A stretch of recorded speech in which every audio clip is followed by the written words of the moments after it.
Well, the CME has restarted most of its trading after an outage left investors in the dark. And most of this morning, joining us now is Bloomberg's Adam Linton in London. Adam, do we have any better understanding of what happened here? No, still nothing really too much clear that we've kind of seen. There's clearly been some sort of cooling issue. And as I kind of mentioned earlier, I do kind of have a suspicion that maybe skeletal staffing levels due to the Thanksgiving holiday could have potentially played a role. But ultimately, let's hope, the CME tighten up their practices with their data center operators and we don't get a repeat of an occurrence like this.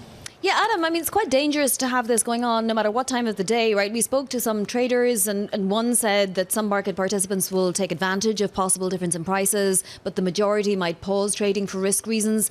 Another talked about month-end flows and options expiry today. Will it have had a big impact? Will people have lost and made money on this?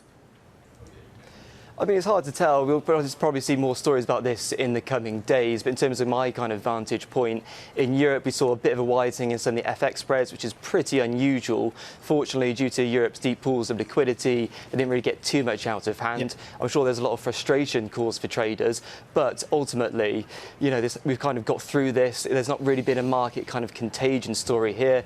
As you mentioned, US futures, they're a bit higher. Treasuries are steady. Of course, I think the reason why this has been such an issue for many participants is, we've got kind of this in between Thanksgiving and weekend period, is low liquidity, and, it's a very dangerous time for this to happen in the market.